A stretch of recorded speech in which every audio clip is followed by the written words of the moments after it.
VB WRX. Now these cars have a small problem. In a lot of states in Australia, we get a lot of these narrow style number plates, and as you can see, you see all the excess plastic. So we've redesigned that to be something a bit smaller, and I'll show you how to get this on and the plates on using a number plate bracket mounting system. Let's get into it.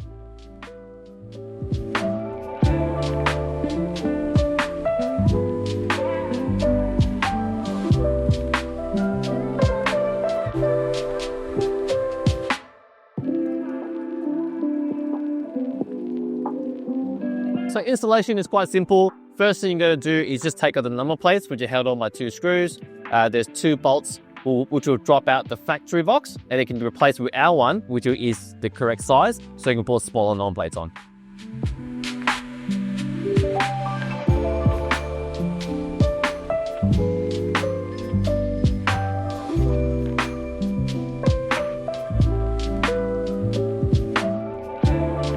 Before we install our miniature plinth, we just need to take out these little speed clips. They're not going to be used anymore, so we'll take them out. And I do have something to go back in, which I'll show you a bit later. Now we're ready to install the plinth. I'll just quickly show you behind it. You can see that we've already designed the factory hole onto the back of it, so it will self-locate. These are all pocketed as well, so when we install it, and if you wanted to use a rib nut, it will clear the head, giving you a nice flush finish.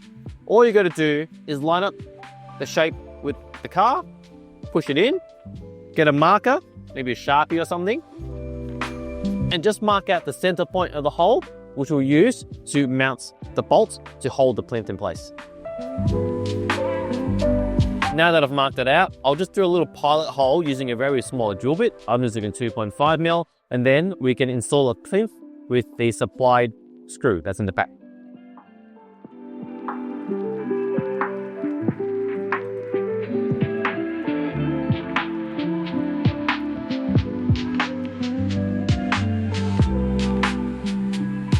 Now that we have our miniature plinth on, we're ready to put out our number plate bracket. So this is a 3 or 4 character bracket to suit Victorian style plate. Now, interesting fact is there's a small batch that had the error holes. What that means is these holes are actually not punched in the correct size.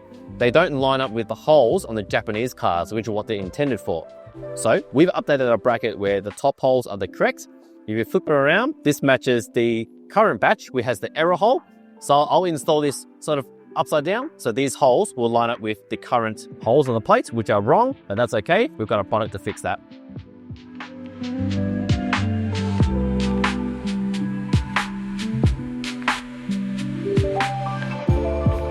Now I can bolt on the plate. The kit does come with its own screws, but the customer has option for ours. We're going to use security screws for this install, which all that means is we'll give you an extra set of bolts that fasten the plate to the bracket, and we'll give you a key to attach it.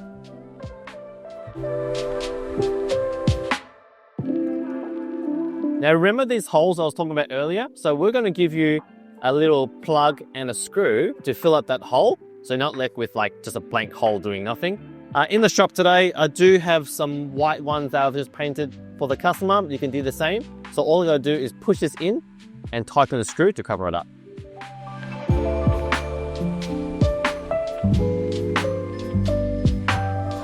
And that's how you get rid of the oversized factory mounting box on the Subaru VB and replace it with our miniature plinth along with our bracket system, so you get a nice clean look like that. So I hope you found this video useful, and thanks for watching.